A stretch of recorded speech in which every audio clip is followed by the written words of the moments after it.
Good morning. Welcome again to Morning Devotions. Thank you for our time together. I want to take you back over to the book of Acts chapter 16, verse 4. Remember with me, Paul has had this great evangelistic outreach up in Galatia, bringing Gentiles to the faith.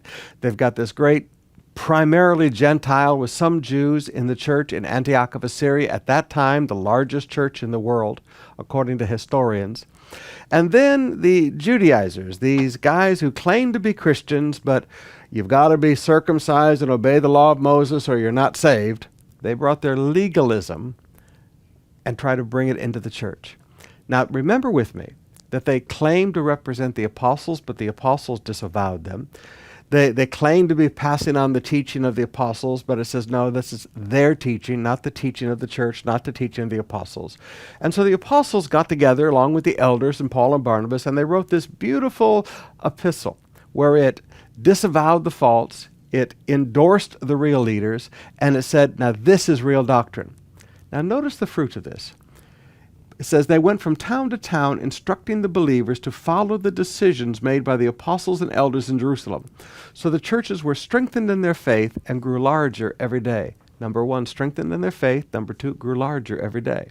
Now, churches only grow with clarity and purity of doctrine.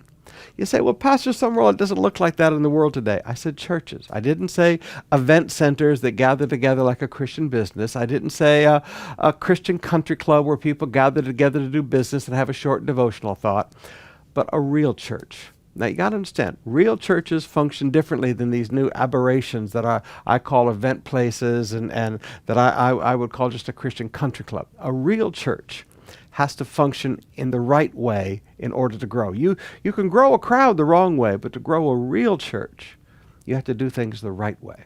And part of that is making sure the membership is strong and the church is growing requires good, clear doctrine.